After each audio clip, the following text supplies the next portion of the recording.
થાનગઢમાં ભારે વરસાદને લીધે અનેક વિસ્તારોમાં પાણી ભરાયા. નગરપાલિકા પ્રમુખે નીચાણવાળા વિસ્તારોની મુલાકાત લીધી, પાણીના નિકાલ માટે સૂચના આપી. થાનગઢમાં ભારે વરસાદને લીધે અનેક વિસ્તારોમાં પાણી ભરાયા. નગરપાલિકા પ્રમુખે નીચાણવાળા વિસ્તારોની મુલાકાત લીધી, પાણીના નિકાલ માટે સૂચના આપી. સુરેન્દ્રનગર જિલ્લામાં ભારે વરસાદની આગાહીને પગલે વહીવટી તંત્ર દ્વારા એલર્ટ જાહેર કરાયું છે. આ ચેતવણીના પગલે થાનગઢ નગરપાલિકા પણ સક્રિય બની છે અને સંભવિત પરિસ્થિતિને પહોંચી વળવા તૈયારીઓ શરૂ કરી દીધી છે.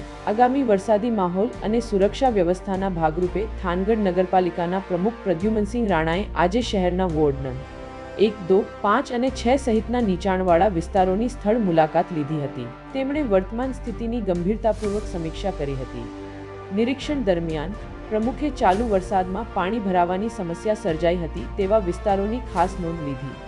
વરસાદી પાણીનો ઝડપથી અને સંતોષકારક નિકાલ થાય તે માટે સંબંધિત અધિકારીઓ અને નગરપાલિકાના સ્ટાફને સ્થળ પર જ તાત્કાલિક કાર્યવાહી કરવા સૂચનાઓ આપી. વરસાદી પરિસ્થિતિ પર સતત નજર રાખવા અને કોઈપણ કટોકટીમાં ત્વરિત પગલાં ભરવા પણ તાકીદ કરાઈ છે.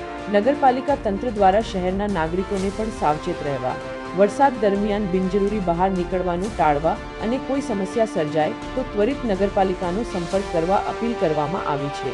दिव्यराजभाई खचार, नीट 24 न्यूज़, सुरेंद्रनगर। पूरी खबर देखने के लिए नीट 24 न्यूज़ को सब्सक्राइब करें।